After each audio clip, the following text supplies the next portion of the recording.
Ei, tudo bem? Sabe essas coisas aí de Idade Média, feudalismo, peste bubônica, Revolução Inglesa, Revolução Francesa, Cruzada, Revolução Industrial, enfim, história. Porém, hoje eu vim aqui para falar especificamente da Revolução Comercial, que resumidamente foi um período de mudanças econômicas para moradores do velho continente. Quer saber mais? Então vem comigo.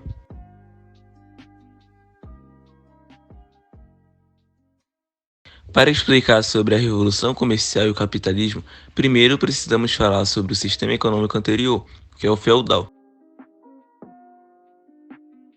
O feudalismo foi a forma de organização econômica e social utilizada na Europa Ocidental durante o século V até o século XV. O sistema marcou a Idade Média. Era basicamente um modelo baseado em grandes propriedades de terra e que, por meio dela, aconteciam as atividades econômicas e a estrutura social.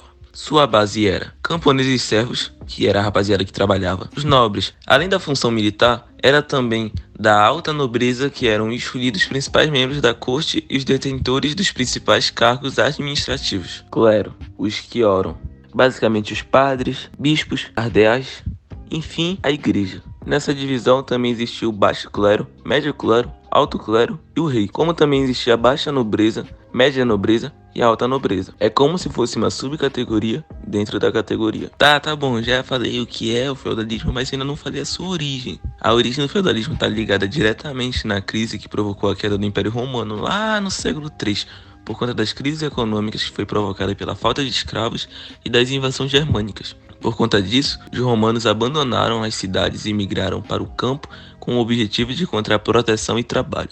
Além dessa migração das cidades para o campo, o enfraquecimento do poder político contribuiu para o surgimento do feudalismo. Ok, a gente já entendeu que o feudalismo foi um modelo econômico social baseado na terra e na relação de fidelidade entre homens que durou toda a Idade Média medieval, e que sua origem está ligada ao fim do Império Romano.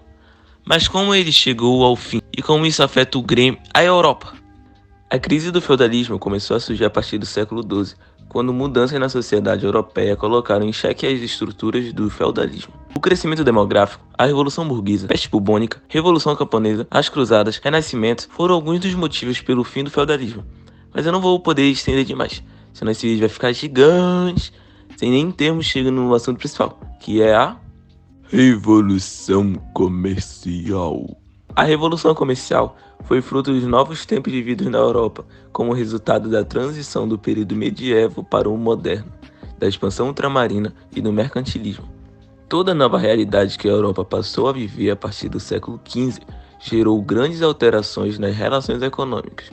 A moeda entrou em cena, assumindo a posição de elemento fundamental da economia. É o fim das relações de subsistência, início das relações de produção e troca que passaram a acontecer através dos mercados das cidades. A chegada dos espanhóis ao continente americano em 1492 e da descoberta dos caminhos marítimos para as Índias pelos portugueses em 1498, os marcos maiores das expansões ultramarinas, expansão que, de diferentes maneiras, conduziu o mundo a uma tremenda revolução de encarar e gerir o comércio. As sociedades europeias, que estiveram em um regime de isolamento por quase toda a Idade Média, restringindo seu comercial contato com os povos do Mediterrâneo de modo inesperado até o além-mar. Pelos mares interiores da Europa, os europeus passaram a transitar constantemente pelos oceanos Atlântico, Índico e Pacífico. Crescimento comercial e especiarias. O comércio não parava de crescer. As especiarias eram muito cobiçadas na época. Exerciam um enorme poder de atração sobre as diferentes regiões do planeta, já que além de serem gostosas, ainda ajudavam a conservar os alimentos. Além delas, demais produtos originários das Américas como a batata, o tomate, o fumo, o mamão, o abacaxi e outros passaram a integrar as dietas e os costumes dos povos ao redor do mundo.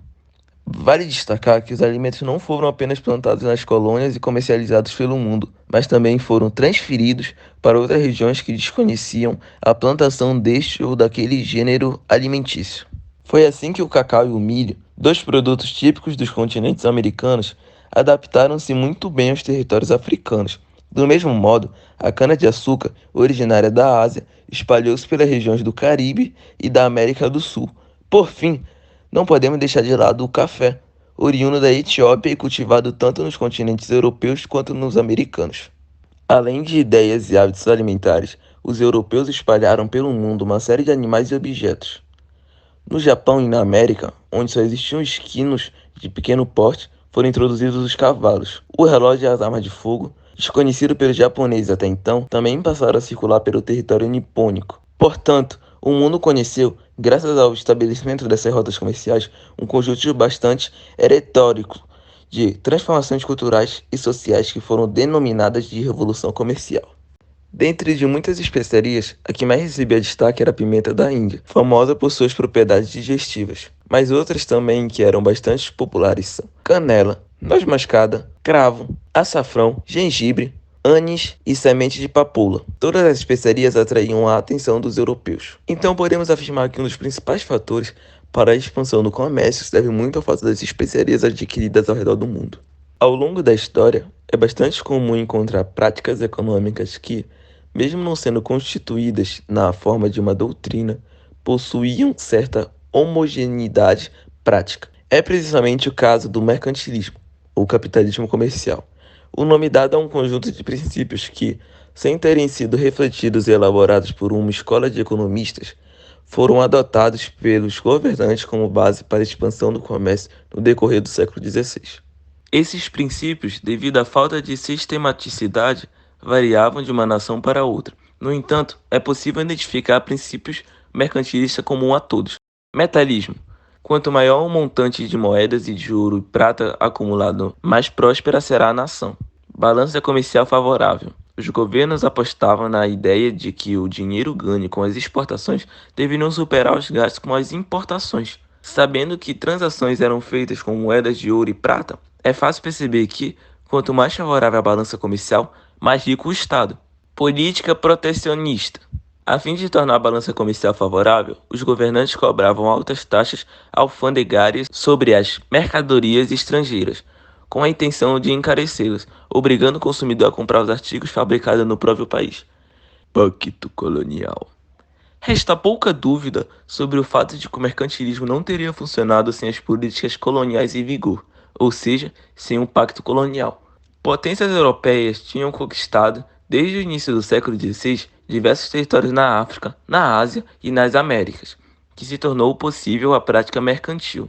A ideia de um pacto esconde o fato de que não se tratava propriamente de um pacto, na medida que jamais existiu uma negociação entre as duas partes, mas sim um conjunto de imposições das metrópoles sobre as colônias. Por meio desse pacto não assinado, as metrópoles faziam com que as colônias funcionassem como polos econômicos subordinados ao seu interesse, maximizando suas balanças comerciais à custa dos territórios dominados. Nesse sentido, o pacto colonial proibia as colônias de produzir artigos manufaturados. Além disso, o que era produzido nos territórios coloniais visava atender somente às demandas da metrópole. E é isso. Isso foi um pouco do que decidimos trazer sobre a Revolução Comercial e Mercantilismo para apresentarmos no seminário de História. Obrigado a todos e até mais!